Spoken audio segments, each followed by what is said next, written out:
ఆచి చికెన్ మసాలా. జవహర్ నగర్ లో జరిగినటువంటి దారుణ ఘటన రాష్ట్ర ప్రజలందరూ కూడా మరోసారి ఉలిక్కి పడేలా చేసింది. ఎప్పుడో పాతకాలంలో చూసినటువంటి పద్ధతిలో మళ్ళీ అదే హత్య, సంవత్సర క్రితం జరిగినటువంటి హత్య ఈరోజు శవం బయటికి రావడము, పోలీసులకు క్లూస్ రావడము, పోలీసులు ఇమ్మీడియట్గా ఆ శవాన్ని బయటికి తీసి ఎవరు ఈ కేసు నిందితులన్నీ దర్యాప్తు చేసినప్పుడు సొంత కన్న కూతురే తల్లిని హత్య చేసి ఇంట్లో పూడ్చిపెట్టింది బెడ్రూమ్లో అంటూ కూడా పోలీస్ ఇన్వెస్టిగేషన్లో బయటపడింది. మనం ప్రస్తుతం జవహర్ నగర్ భరత్ నగర్లోనే ఉన్నాము. ఒకసారి హత్య జరిగినటువంటి క్రైమ్ సీన్ని పరిశీలిద్దాము. పోలీసులు చుట్టుగా crime offence don't cross this line అంటూ ఒక మ్యాప్ని వీళ్ళు టేప్ని ఏర్పాటు చేయడం జరిగింది. చాలా దగ్గరగా వెళ్ళి ఈ ఇంటిని ఒకసారి మనం చూద్దాం.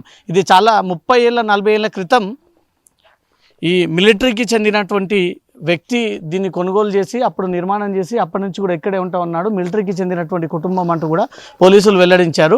డోంట్ క్రాస్ లైన్ అంటూ పోలీసులు పెట్టినటువంటి టేప్ని మనం చూస్తూ ఉన్నాం. ఇదే ఇంట్లో దారుణంగా అంజు అనే 40 సంవత్సరాలకు చెందినటువంటి ఒక సర్వెంట్ని హత్య చేసి ఇంట్లో పూడ్చిపెట్టినటువంటి ఘటన దృశ్యాలను చూస్తూ ఉన్నాం.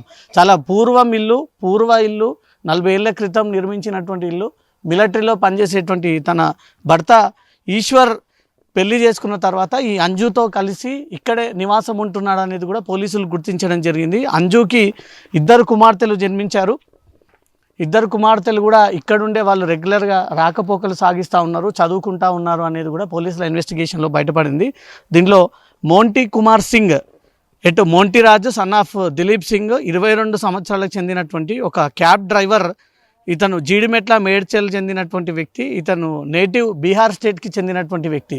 ఇతను ఈ మృతురాలు ఎవరైతే చనిపోయినటువంటి అంజు చిన్న కూతురుగా ఉన్నటువంటి ఒక మైనర్ అమ్మాయి ఈ ఇన్స్టాగ్రామ్ ద్వారా ఈ చిన్న అమ్మాయికి పరిచయం అయ్యి చిన్న కూతురుతో చాలా రోజుల పాటు ఒక రిలేషన్ని మెయింటైన్ చేశాడు. ఆ రిలేషన్కి తల్లి అడ్డుపడుతుంది, ప్రతిసారి పెళ్ళికి ఒప్పుకోవట్లేదు అనే ఒక సాకుతోనే ఈరోజు ఈ హత్య చేశారు అనేది కూడా పోలీసుల ఇన్వెస్టిగేషన్లో బయటపడింది. మనకు క్లియర్గా కనబడుతూ ఉంది.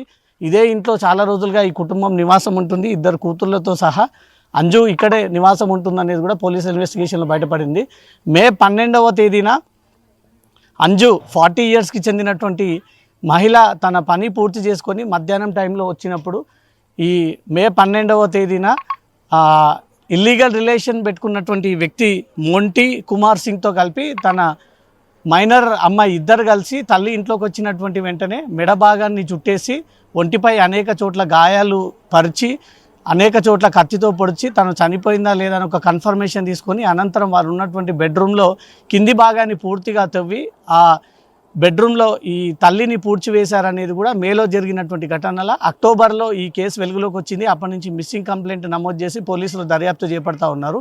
తాజాగా మృతురాలి పెద్ద కూతురు ఇచ్చినటువంటి ఫిర్యాదు పైన పోలీసులు ఇన్వెస్టిగేషన్ చేయగా కుమారి డి రోషిని ఇచ్చినటువంటి ఫిర్యాదు పైన పోలీసులు దర్యాప్తు చేయగా వారికి వచ్చినటువంటి క్లూస్ని బేస్ చేసుకొని పోలీసులు దీనిపై దర్యాప్తు చేసినప్పుడు ఈ దర్యాప్తులో సొంత కూతురే తల్లిని హత్య చేసి బెడ్రూమ్ కింద పాతిపెట్టి ఎలాంటి ఆనవాళ్ళు లేకుండా పెద్ద కూతుర్ని కూడా మిస్లీడ్ చేసి ఎలుకలు పందికొక్కులు వస్తూ ఉన్నాయి, అందుకోసం సిమెంట్ వేసి పూడ్చాల్సి వచ్చింది అంటూ కూడా ఈ కట్టుకథలల్లి తల్లిని సంవత్సరం పాటు ఇదే ఇంట్లో కింద పూడ్చిపెట్టి సంవత్సరం పాటు ఇక్కడే 2 కూతుర్లు కూడా నివాసం ఉంటున్నారు అనేది కూడా పోలీసుల ఇన్వెస్టిగేషన్లో బయటపడింది.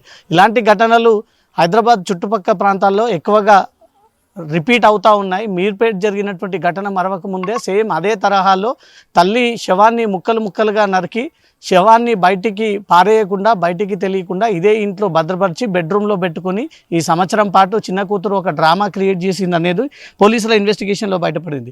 ఇక్కడ జరిగినటువంటి ఘటన ఈ భరత్ నగర్ ప్రజలందరికీ కూడా తెలిసినటువంటి వెంటనే ఒక్కసారిగా ఈ ప్రాంతానికి రావాలంటే భయపడాల్సినటువంటి పరిస్థితి ఏర్పడింది. చాలా చిన్న కాలనీ, సిటీ అవుట్స్కట్ ప్రాంతమైన చిన్న లైన్లో ఉన్నటువంటి ఇల్లులు.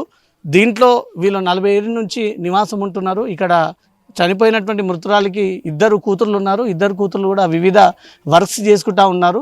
రెగ్యులర్గా వెళ్తున్నటువంటి క్రమంలో ఈ చిన్న కూతురు మాత్రం ఇన్స్టాగ్రామ్ ద్వారా పరిచయం అయినటువంటి ఒక వ్యక్తి మోహిత్ ఈ వ్యక్తిని పరిచయం చేసుకొని ఆ వ్యక్తితో పెళ్లి చేసుకోవాలన్న ఉద్దేశంతో ఈ జరిగినటువంటి ఘటన అనేది పోలీసుల ఇన్వెస్టిగేషన్లో మోంటీ అనే వ్యక్తి ద్వారా ఈ హత్యకు పథకం వేశారు. ఆ చిన్న కూతురు సహాయం చేసింది, దీనివల్ల హత్య జరిగింది అనేది మాత్రం పోలీసులు చెప్పుకుంటూ వస్తూ ఉన్నారు. సంవత్సరం పాటు ఇదే చోట శవం ఉంది. ఒక సీసీ కెమెరా కూడా కనబడుతుంది మనకు. రైట్ సైడ్లో ఇంటికి సీసీ కెమెరాను కూడా ఏర్పాటు చేశారు, లెఫ్ట్ సైడ్లో సీసీ కెమెరాను కూడా ఏర్పాటు చేశారు. అంటే నిత్యం ఇంటికి ఎవరెవరు వచ్చేళ్తూ అన్నారు, ఎవరెవరు వస్తూ ఉన్నారు, తన తల్లిని చంపినటువంటి ఆనవాళ్ళు ఏమైనా బయటపడ్డాయా, వేరే వాళ్ళు ఏమైనా గుర్తించారా?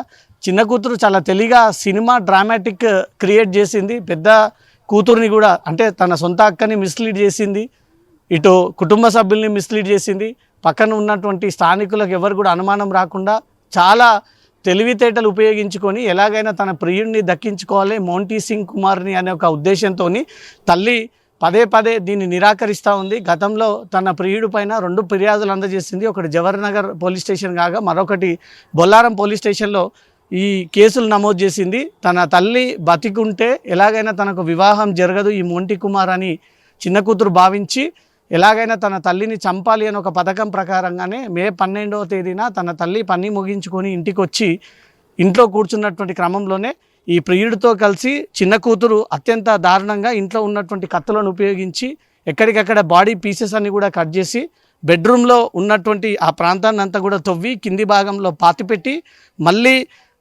దుర్వాసన రాకుండా ఎవరు కూడా గుర్తుపట్టకుండా యాజ్ ఇట్ ఈజ్గా దానిపైన సిమెంట్ వేసి కంకర వేసి దాన్ని పూర్తిగా పూడ్చేసి పెద్ద కూతురు అడిగినప్పుడు తల్లి కనిపించకుండా వెళ్ళిపోయింది, ఇక రాదు అని మాత్రం చెప్పి ఇట్లా మిస్లీడ్ చేసి ఈ వ్యవహారం బయటికి రాకుండా ఇద్దరు బలవంతంగా వేరే ప్రాంతానికి వెళ్ళి పెళ్లి చేసుకున్నారంటూ మాత్రం పోలీసుల ఇన్వెస్టిగేషన్లో బయటపడింది. ఈ ఘటన ఒకసారిగా రాష్ట్ర వ్యాప్తంగా తీవ్ర సంచలనంగా మారింది. ప్రజలు ఈ ప్రాంతంలో ఉండాలంటే భయభ్రాంతులకు గురవుతూ ఉన్నారు. హైదరాబాద్లో క్రైమ్ రేట్ ఎక్కువగా రోజు పెరిగిపోతూ ఉంది. ఈ సినిమాలకు అలవాటు పడి సోషల్ మీడియాలో ఈ రీల్స్ ద్వారా ఎలా ఈజీగా చంపొచ్చు, ఎలా బాడీని మాయం చేయొచ్చు, ఎలాగా ఈ కేసులో ఆనవాళ్ళు దొరకకుండా తప్పించుకోవచ్చు అనే ఒక ప్లానింగ్ ప్రకారంగానే చిన్న కూతురు చేసినటువంటి డ్రామా అంటూ మాత్రం పోలీసులు ఎట్టకేలకు ఈ కేసుని తేల్చారు. కెమెరా పర్సన్ సాగర్తో రవితేజ, జీ న్యూస్, హైదరాబాద్.